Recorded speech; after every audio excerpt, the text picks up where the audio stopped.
and Best Public Affairs Anchor. Attorney Rufil Fernandez Banyok. Attorney Rufil Fernandez Banyok. Straight to the point. O karon, ania ang inyong anchorman. Sos veritatem sed pro veritate. Wa kitay mahimo aron sa pagpakigbatok sa kamatuoran, kundi aron sa pagdapig sa kamatuoran. Straight to the point. Luzon, Visayas ug Mindanao, Pilipinas ug sa katawhan kutob sa mabot sa tong Sibya sa tibuok kalibutan via internet. Maayong buntag ug kumusta? Live gikan sa Queen City of the South, Cebu City, Philippines. Welcome nining atong tulumanon ug inyong tulumanon. Straight to the point. Kiningga po niyo boss kalagad sa kahanginan kasamang Rufil Fernandez Banyok. Mao'y padayang makiguban kaninyo nining laing adlaw sa atong pagpakigbisog. Adlaw karon mahigala nga Huwebes pitsa 8 na buwan sa Enero tuig 2026. Straight to the point. Walk with Jesus karong adlaw ug unya unang misa, unang misa nobina sa kapisahan ni Senior Santo Niño. Straight to the With point. due respect sa mga kaigsunan nga naa sa laing tinuuhan, apan alang sa mga Katoliko usa ka dako nga butang ang pagtuo mahigala alang sa balaang bata nga si Senior Santo Niño. Busa karong adlaw maong unang misa nobena. Unya unsa may relevance ini sa mga faithful sa pagtuong Katoliko, mao mahigala ang paghatag o debosyon, paghatag mahigala pagpangayo o proteksyon, pagpangayo dugang mga grasya, pagpasalamat sa mga grasya usab nga atong nadawat mga suking tigpaminaw. O kunya kadtong mga lain-lain nga mga tinuuhan sad with due respect nila, nagyapoy mga implications kay fiesta man aron nga di mo matanggong sa traffic. Likayi usa ninyo ang mga areas dool mga higala sa Basilica gumikan kay dunay mga pag-close sa mga kalsada hinapita gumikan usab sa daghan nga mga mo tambong no sa mga misa novena. Straight to the point. Sa gyapon natagan tagpagtagan ng mga issues nga may labot ang lungsod, nagbagang mga expose na una mga reports. Dinhila man gyapon mga higala sa atong pagawan-uban, nining atong tulumanon ug inyong tulumanon. Straight to the point. Bagang duot sa mga dibuto ni uban sa penitential walk with Jesus kaganina nga kadlawon mga sukit tigpaminaw. Gikan sa Fuente Osmeña paingon sa Basilica Minore del Santo Niño. Straight to the Mao point. kini ang opening salvo alang sa siyam ka adlaw nga misa novena sa ika-461 na kakapistahan ni Senior Santo Niño. Straight to the point. O gaganina kompleto mga higalang atong paghatag o pagbuhing mahulagway atong coverage mga kaigalaan pinagi sa atong DYHP o IFM News Team sa paghatag o buhing paghulagway mahigala sa labot na sa Walk with Jesus. Straight to the point. May ubay ang mga dibuto mahigala nga nangapil gyud no niining maong kalihukan. Samtang sa laing bahin na atol sa Walk with Jesus usa ka babae nga gituhuang hubog gikustudiya karon sa kapulisan human ng unsa ba ning nang luwa man ngadto sa mga dibuto. Straight to the So, point. kay nakaon ni mo babayhana to tanggong hinoon mahigala. Samtang naa na sa Abiliana Police Station ni sulti ang mga babae nga dunay gusto kuno nga mupatay niya. Kining ani mahigala nga istorya delikado ni. Kanang naay gusto mo patay, na ay gustong mudunggab, na ay mogukod, na mahigalay nangita niyang tao. Murag resulta na ni mga kaigalaan sa pag-hallucinate. Medyo delikado ning or namalik na ni mga zumbis karon mga suking tigpaminaw ay gumikan mga higala sa drugs ning uban ani. Kataring pagtagad lubutaga sa atong pamanuman usab nining atong tulumanon ug inyong tulumanon.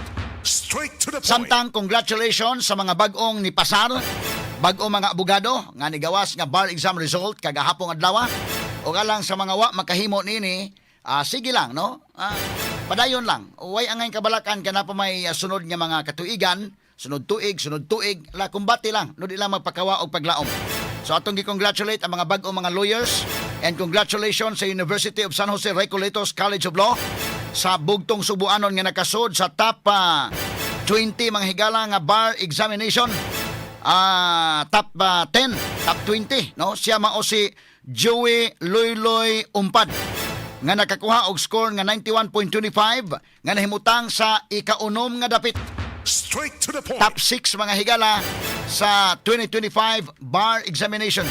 Congratulations ngadto kang attorney Joey Loyloy Umpad gikan sa University of San Jose Recoletos.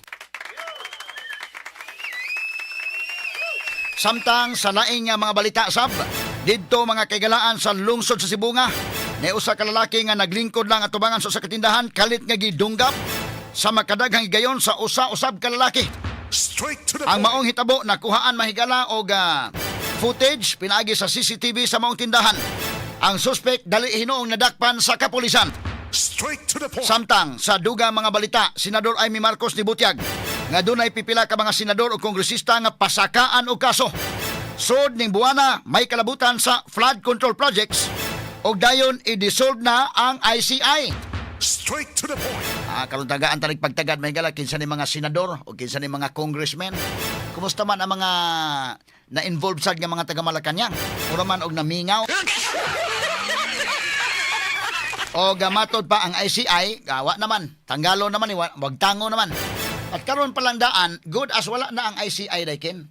Nga naman, usa naman lang ka-commissioner ang nahabilin. Human mga higala nang resign ang duha ka mga commissioners. Usa na lang man nahabilin, usa man na pag-function. Straight to the point. Sumunod ito tagag pagtagad mahigala kay kining Independent Commission for Infrastructure giingong WADO na. Sugod usab sa Pebrero 1, o 4 ka buwan human gitukod ni Presidente Ferdinand Bongbong Marcos Jr. pinaagi sa usa ka executive order. Straight to the point. Mura ning ICI may galang gituyo lagi paghimo para pag-amam sa mga tao. Panahon at the heights may galas kasuko sa katawhan. Labot sa flood control project nga di nakapugan mahigala delikado mo people power.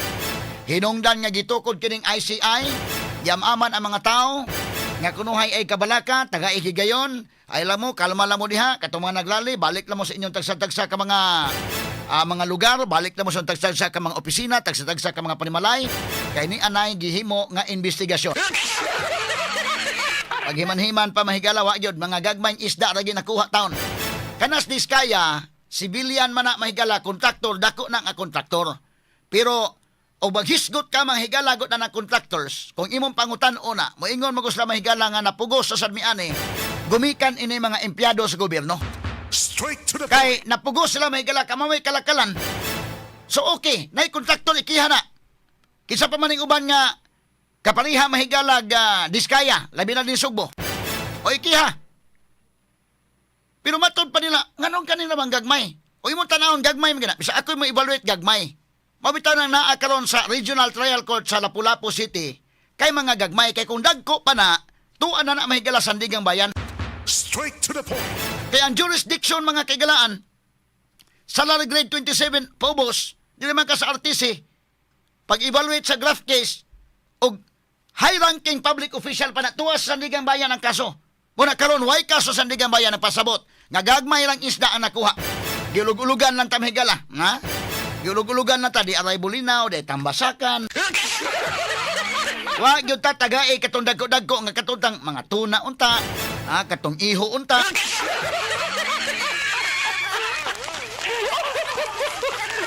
Kata ni pagtagad do butaga mahigala ha. Mapresyon ni Marcos mga sukid ti paminaw basin og hatagan ta sa umaabot nga mga adlaw. Preparasyon po ni mga kaigalaan alang sa impeachment. Imuon sa ning braso-braso day sa man di mo support kay kiha mo.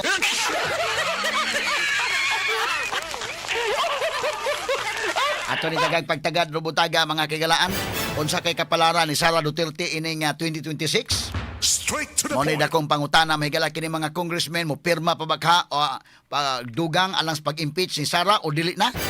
Mahimo nga dili na mo pirma kay wa naman limdak naman si Marcos pero imong tan-awon karon ang iya mga gipamutang sa pwesto mahigala di ay ombudsman na Asbuying, di ay DILG na ang mahigala John Beck, ha? Medyo ligo na, napay time. Matod pang Clear Castro, taas-taas pa bag times Marcos, ha?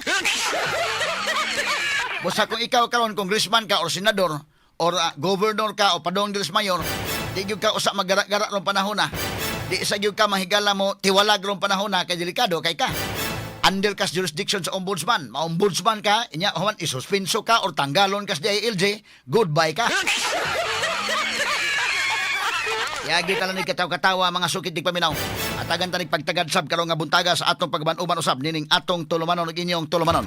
Straight to Og the point. samtang si Donald Trump nga nibahad man ni mga higala dili lang ang Venezuela, apil kining mga nasod sa Latin America nga grabe ang drugas nga gihulga usab, gibaharan usab ni Trump nga delikado mahigala og mointra ang US military didto sa Colombia, didto mga higala sa Mexico, Gumikan sa grabing mga kartel sa drugs nga naa diha.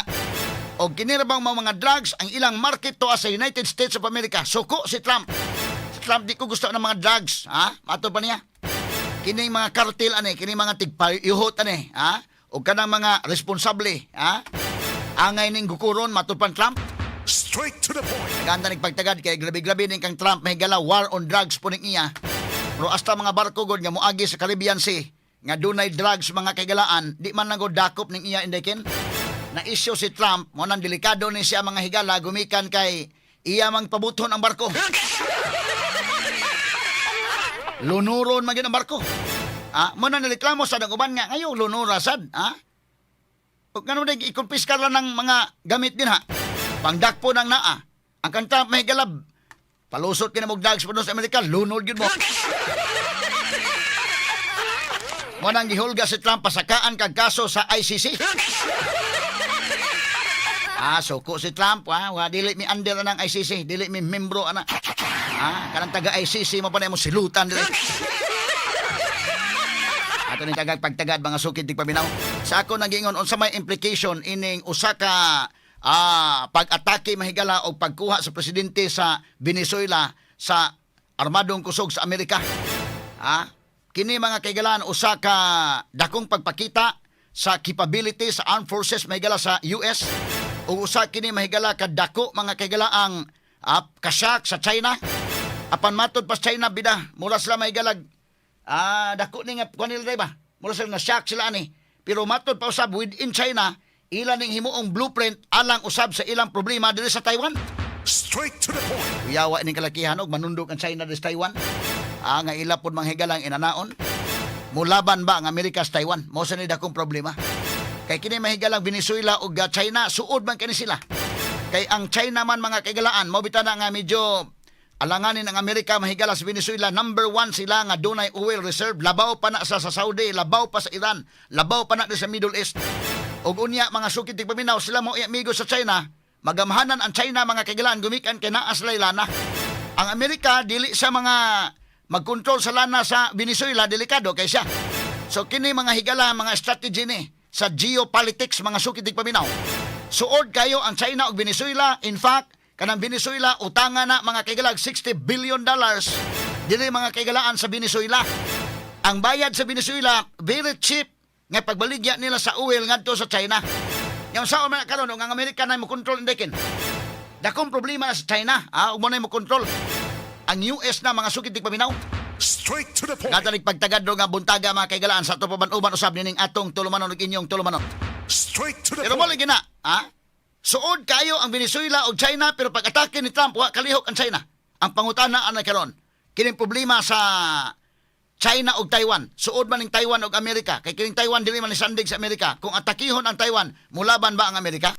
Straight to the point. Di ba kapon mga higala mo shock lang ang Amerika mo tan-aw lang sad, igo lang sad mo kundim-kundim. Ato ni tagad karon mga kaigalaan. Kanang Venezuela nga nasod, ilugan gyud na sa mga superpowers. Kay naa diha ang grabing lana. Og ang power mahigala sa tibuok kalibutan, og ikaw may ligon nga nasod, kinahanglan gid kag dunay lana. Gumikan mga higala kay kung dunay gubat, di man managan ang inyong mga tangkidigira, di man manglupad ng inyong mga eroplano kung way lana. Mo nang kinahanglan mo og lana. Unya kana ra bang mga gas nga tubil ang mga eroplano labi ng mga fighter jets nga maglupad-lupad sa kahanginan, mutambling-tambling ang mga fighter jets kinahanglan na katong taas nga grano nga high octane nga klase sa lana. Una ang China sad kinahanglan sad kay kanang mga B2 bombers dagko kay nagtangki kusog kay na mukaon mahigalag gas. Kinahanglan sila lana. Pero kita sa Pilipinas hagiton kita nila. Di man ta kinanagdaghang lana kay kini ato isuod ba ng lana sa grapa.